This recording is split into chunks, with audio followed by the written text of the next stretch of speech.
नमस्कार। इन खबर में आपका स्वागत है। देश भर में खास तौर से उत्तर भारत में बिजली गिरने की जो अलग अलग घटनाएं हुई है, बिहार, उत्तर प्रदेश, मध्य प्रदेश, राजस्थान, उसमें सैकड़ों लोग मारे गए हैं। अकेले उत्तर प्रदेश में बिजली गिरने से कल 40 लोग मारे गए हैं। प्रयागराज में 14 लोग मारे गए हैं। जबकि राजस्थान के में जो वॉच टावर है उस पर चढ़ करके और वो सेल्फी ले रहे थे, वहीं पे बहुत बड़ी घटना हो गई। प्रधानमंत्री नरेंद्र मोदी ने भी इस पर दुख जताया है। सबसे बड़ा सवाल यह है कि हर साल बिजली गिरने से सैकड़ों लोग मर जाते हैं भारत में, और देशों की इससे तुलना करेंगे तो पाएंगे कि जैसे अमेरिका है या ब्रिटेन है, वहाँ पे ऐसी घटनाएं बहुत कम होती है। तो आखिरकार क्या कारण है कि भारत में बिजली गिरने की घटनाएं ज़्यादा होती हैं और ज़्यादा लोग मारे जाते हैं, और बिजली क्यों गिरती है, इस पर सुनिए एक रिपोर्ट।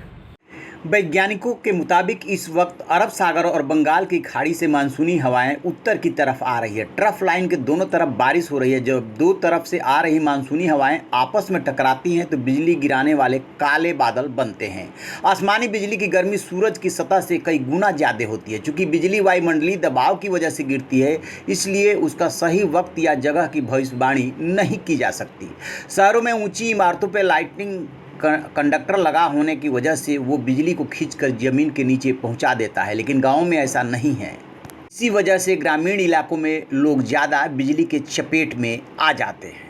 बिजली जिस रास्ते से होकर ज़मीन पर आती है, वहाँ की हवा 15,000 डिग्री फ़ारेनहाइट तक गर्म हो जाती है।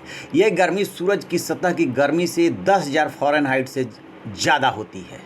से आप यूं भी समझ सकते हैं कि आसमान में विपरीत एनर्जी के बादल हवा से उमड़ते घुमड़ते रहते हैं। ये विपरीत दिशा में जाते हुए आपस में टकराते हैं। इससे होने वाले घर्षण से बिजली पैदा होती है और वो धरती पे गिरती है।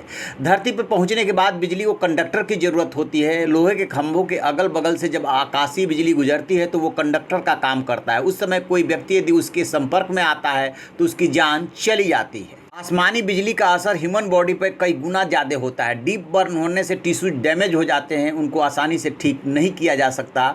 बिजली का असर नर्वस सिस्टम पर भी पड़ता है। हार्ट अटैक होने से मौत हो जाती है। इसके असर से शारीरिक अपंगता का खतरा हमेशा बना रहता है। तो जैसा कि आपने सुना कि किस तरीके से जो टकराव होता है ऊर्जा के बीच में मानसून की वजह से, उससे बिजली वो गिरती है और कितना उसका ताप होता है। शहरों में क्या होता है कि इलेक्ट्रिक कंडक्टर लगे होते हैं, उस वजह से वो बिजली को खींच करके सही जगह पे उसको गिरा देते हैं, लेकिन गांव में ऐसी व्यवस्था नहीं है।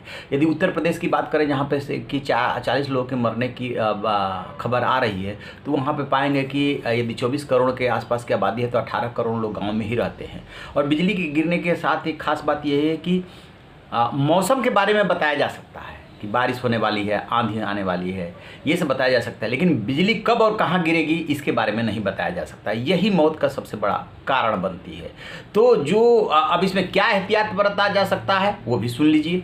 सबसे बड़ा सवाल ये है कि आकाशीय बिजली की यदि पूर्वानुमान नहीं लगाया जा सकता या उसकी घोषणा नहीं की जा सकती तो इसके प्रभाव से कैसे बचें।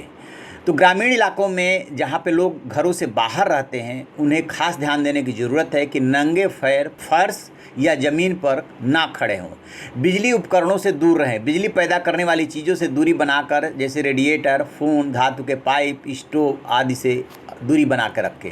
पेड़ के नीचे या खुले मैदान में जाने से बचें। खुले मैदान में होने पर किसी बिल्डिंग में छिपने की कोशिश करें, न कि पेड़ के नीचे जाने की कोशिश करें। गीले कपड़ों की वजह से वज्रपात का असर कम हो जाता है।